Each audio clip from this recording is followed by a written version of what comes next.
আমি আপনাদেরকে আসলে খুবই একটা জটিল সমস্যার সমাধান দেওয়ার জন্য ভিডিওটা করেছি। সেটা হচ্ছে যে আমরা যারা নতুন আছি বা যারা পুরনো আছি তারা সবাই আইএসপি সেক্টরে কাজ করি, সবাই এই শিনো 910 মেশিনটা নিয়ে অনেক অবগত আছি। সবাই এই মেশিনটাকে খুবই পছন্দ করি। আমরা যারা পুরনো আছি তারা সবাই এই মেশিনটা নিয়ে খুবই ভালোভাবে কাজ করি বা এই মেশিনটা আমাদেরকে খুব ভালো সার্ভিস দেয়। তো এই মেশিনটার কিছু সমস্যা আছে। এটা এই মেশিনের না, আসলে সমস্যাটা হচ্ছে গিয়া ধুলোবালি। যখন যে কোনো মেশিনে যদি ধুলোবালি জমে যায় তখন অবশ্যই এটা সমস্যা করবে আর কি। তো তারই একটা সমাধান আজকে আমি আপনাদেরকে দিব।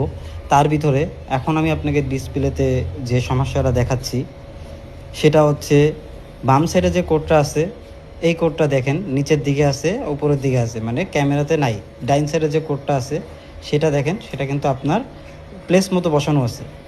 তো ব্যাপারটা হচ্ছে যে আপনাদেরকে সমাধানটা এটাই দিব। আমরা অনেকে হয়তো জানি বা সময়কালীন হয়তো এই জিনিসটা আমরা করতে পারি না, বুঝে উঠতে পারি না। তো ব্যাপারটা হচ্ছে এই মেশিনটা আমরা যখন কোনো জায়গায় কাস্টমারকে লাইন দিতে যাই তখন অনেক সময় হয় যে রাস্তায় বসে হয় ফিল্ডে অথবা মানে বাসায় যে কোনো একটা সময় বসে মেশিনটার কোর এরকম বেঁকিয়ে যায়, মানে উপরের দিকে চলে যায় বা উপর থেকে এরকম নিচের দিকে এইদিকে চলে আসে বা ওইদিকে চলে যায়। এটার সমস্যা অনেক জটিল, কিন্তু সমাধান আছে। তারপরও বড় বড় যে এক্সপার্টরা আছে তারাও অবশ্য জিনিসটা সমাধান করবে। তার ভিতরে আমি আপনাদেরকে সহজ একটা সমাধান বলি।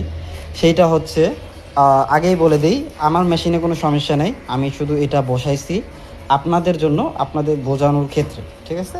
তো জিনিসটা হচ্ছে, আমি আপনাকে মেশিনটা খুলে দেখাই। অনেক সময় হয় কি মেশিনে রাশ পড়ে যাওয়ার কারণে প্রবলেমটা হয়।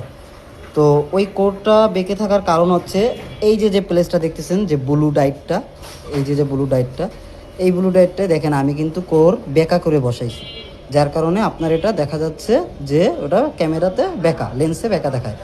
তো যেটা করবেন সেটা হচ্ছে, যখন আপনার এরকম কোনো সমস্যা পড়বেন অবশ্যই মেশিন তো পরিষ্কার পরিচ্ছন্ন রাখবেন। সবসময় মেশিন পরিষ্কার পরিচ্ছন্ন রাখবেন যাতে আপনার কোনো রকম কোনো জয়েন্ট দিতে অসুবিধা না হয়। আর বেকার যে সমাধানটা সেটা হচ্ছে আপনার ওই যে ব্লুর পাশে একটা গ্যাপ, এই গ্যাপটা, ওই যে গ্যাপ মাঝখানে যে একটা গ্যাপ, ওই গ্যাপে অ্যাকচুয়ালি কোডটা বসে। তো আমরা যেটা করব সেটা হচ্ছে যে যদি ওরকম কোনো সমস্যা পাই সেক্ষেত্রে আপনার যে এন্টিকাটার আছে, মানে চিকুন ধারালো যে জিনিসগুলো আছে ওই জিনিসগুলো দিয়ে এই যে গ্যাপটা আছে এই গ্যাপটাকে পরিষ্কার করার চেষ্টা করবেন, কারণ এইটাই মাধ্যমে আপনার কোডটা প্লেসভাবে বসে। তো ওইখানে যদি কোনোভাবে ময়লা অনেক দিন ধরে পড়ে থাকে বা অনেক অসুবিধা হয়ে থাকে, সো মানে কোরের ময়লা জমে ওইখানে উপর হয়ে থাকে, সেক্ষেত্রে কোর ঠিকমতো বসে না, যার কারণে কোর বেঁকে যায়।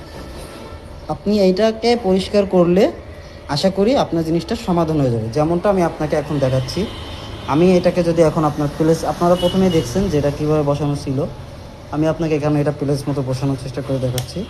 ওই যে দেখেন এখন কিন্তু প্লেস মতো বসানো আছে, মানে আমার এমনি মেশিনে কোনো প্রবলেম নেই। তো সেক্ষেত্রে এই যে দেখেন, এখন আমি আপনাদেরকে দেখাচ্ছি যে আমার এটা কিন্তু প্লেস মতো বসে আছে, ঠিক আছে? তো ব্যাপারটা হচ্ছে যে এই যে দেখছেন প্লেস মতো বসে আছে, এটার কারণটাই হচ্ছে আপনার এই ডাইসটা, ওইখানে যে গ্যাপটা, এই গ্যাপটা পরিষ্কার করলে আপনার কোর প্লেস মতো বসে যাবে। প্লেস মতো বসে গেলে আপনি সুন্দরভাবে জয়েন্টটা দিতে পারবেন, অথবা আপনার যে সমাধানটা সেই সমাধানটা আপনি তৎক্ষণিক করতে পারবেন। অবশ্য বড় কোনো জটিল কোনো সমস্যা হলে আপনারা অবশ্যই চেষ্টা করবেন যে আপনার এক্সপার্ট যারা আছে, যারা সার্ভিস সেন্টারে আছে তাদের পরামর্শ নেওয়ার জন্য। কিন্তু তো আপনার দ্রুত সমাধানের জন্য ধরেন একটা জায়গায় আমরা আটকে গেছি, কোনো একটা কাজ করতে পারতেছি না, সেই কাজের ওইখানে বসেই প্রবলেমটা হয়েছে, সেক্ষেত্রে আপনারা চেষ্টা করবেন এইটা করার জন্য। এটা করলে আশা করি সমস্যার সমাধান হয়ে যাবে। আল্লাহ হাফিজ।